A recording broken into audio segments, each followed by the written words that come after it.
How good? Sick.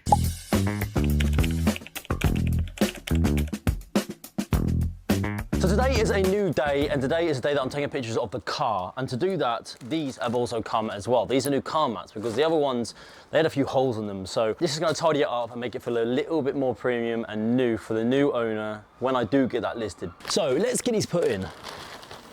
'Cause every time that I try to run from your love, it's like I fall right back into your arms. No, I can't live without your touch, no. So a new day is here, and today is the day that the indicators arrive. So we're going to install that now because honestly, you cannot drive it at the moment. It just wants you to go right everywhere you're going, and it's a bit hazardous. So it really is about time this is getting changed. So let's do that.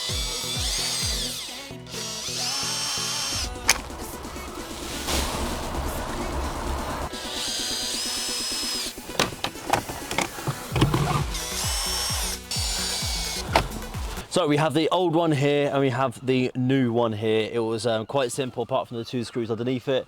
I couldn't quite get to them unless I got on my back, and it was just a bit finicky, but other than that, a pretty simple thing to do. Oh no. I would throw one in and hope I've got it right, because that looks newer than this, but this looks newer than that. No, it's definitely this one because that I'm blabbering on. Let me just get this on.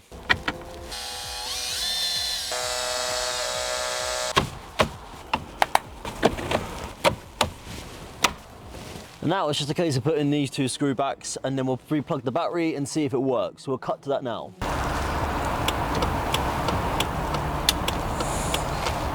So as I'm sure you're aware, the problem was that the indicator decided it randomly wanted to go right, because it would do it without me even touching it. So we're good so far. I believe it's all fine now. What are you doing? What are you doing? Okay, so it's been a few days and there's just a few problems left. So the airbag light that you might have seen here is now gone. But when doing that, I figured out that the horn doesn't work. Look, let's give it a try. See, it doesn't work, and therefore we'll void the MOT. So we've got to figure that out. Got a few guesses in what it could be. So one, it's either a fuse. Two, it's either the airbag spring behind this. Or three, it's just a broken horn at the front. So let's start with number one and let's check that fuse.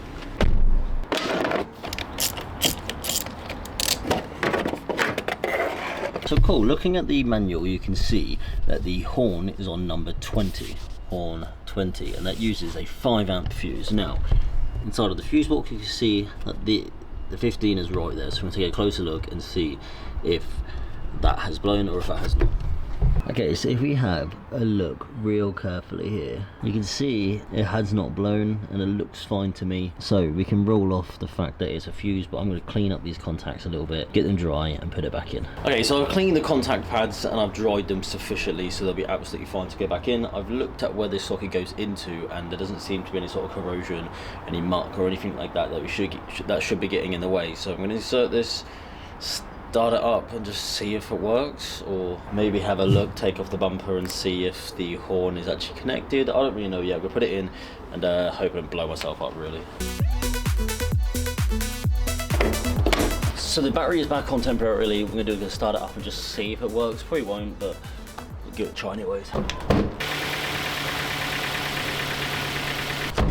Right, and today's the day that we upload this car on Facebook Marketplace and whatever else it really is, to be fair. So you're probably wondering why I'm actually now uploading it, seeing as the horn isn't even done yet. And well, I'm just impatient. So I wanted to see if I get any interest and get some people over now, just because I knew the part was coming very, very soon. Yeah, let's get doing that now. So I did end up listing it on Auto Trader, Gumtree and on Facebook Marketplace just to better my odds. But we still had one job in mind, and that is fixing the horn. So as we know, the horn isn't working, and for it to pass an MOT, we're going to have to get that horn working as well. However, there is someone who has come to see the car in about an hour or 2 hours, so I'm really in a time crunch to really get this done and sorted, so the new buyer isn't completely unimpressed, but he is aware that it is happening.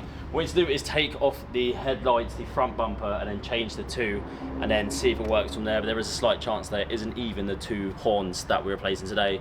It might just be something electrical and simple, but we did check the fuse. I'll get to it as soon as we're gonna jack it up, and then there's 4 bolts in either of the arches, then a few clips up top, and then it's just a real finicky game. Sweet, so these are the new horns, which surprisingly I only ordered, I think, 1 PM yesterday, and they come at 8 AM this morning, which are probably the fastest shipping that I've ever seen personally. But this uses a 2-horn system, so one's a higher sound and one's a lower pitch sound, just to make an even sound. It's whatever technology they think it is. But they're labelled, as you can see there, left, and then the other one will be a right, so it'll be easy to swap over, and hopefully it works as simple as that and isn't anything technical. So let's start by getting the headlights off, but before that, disconnect the battery so we don't blow ourselves up.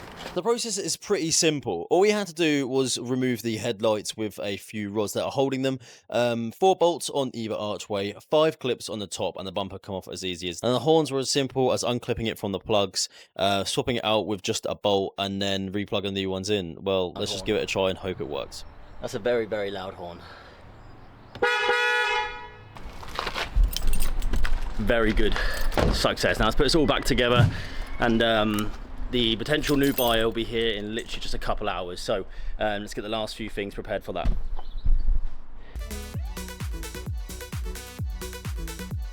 Okay, so the car is currently at the garage getting its MOT done. We'll know the result in about 45 minutes, so fingers crossed.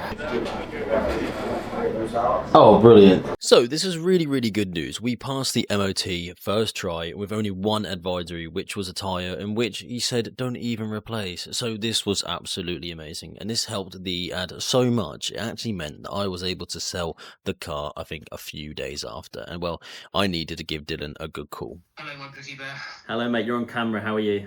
Oh, is this good news? It is good news. It's sold. Hey! Yeah. How good? Sick. What's the next one? Next one, I'm gonna pick up tomorrow. But you're busy, so I'll surprise you.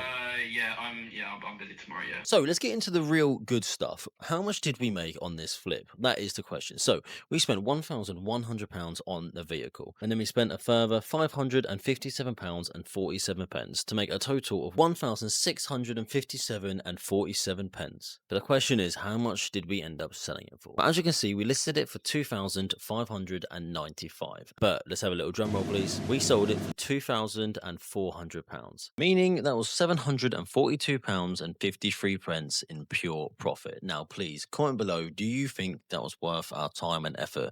Because I sure think so. So I'm here looking at the car right now. Today is the Tuesday.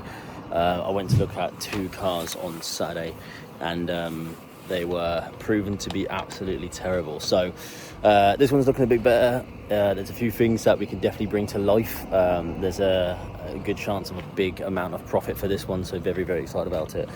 History is nice and clean, good mileage. I think is probably going to be quite sought after as well, especially in today's day and age. Is a little spoiler, a compact SUV, as some would say. Dylan doesn't know what it is yet, so what we're going to do is we're going to surprise him if we do end up getting this, but I think strongly we probably will do, as there's a few things that we can do for the cheap that will absolutely increase the potential for this thing.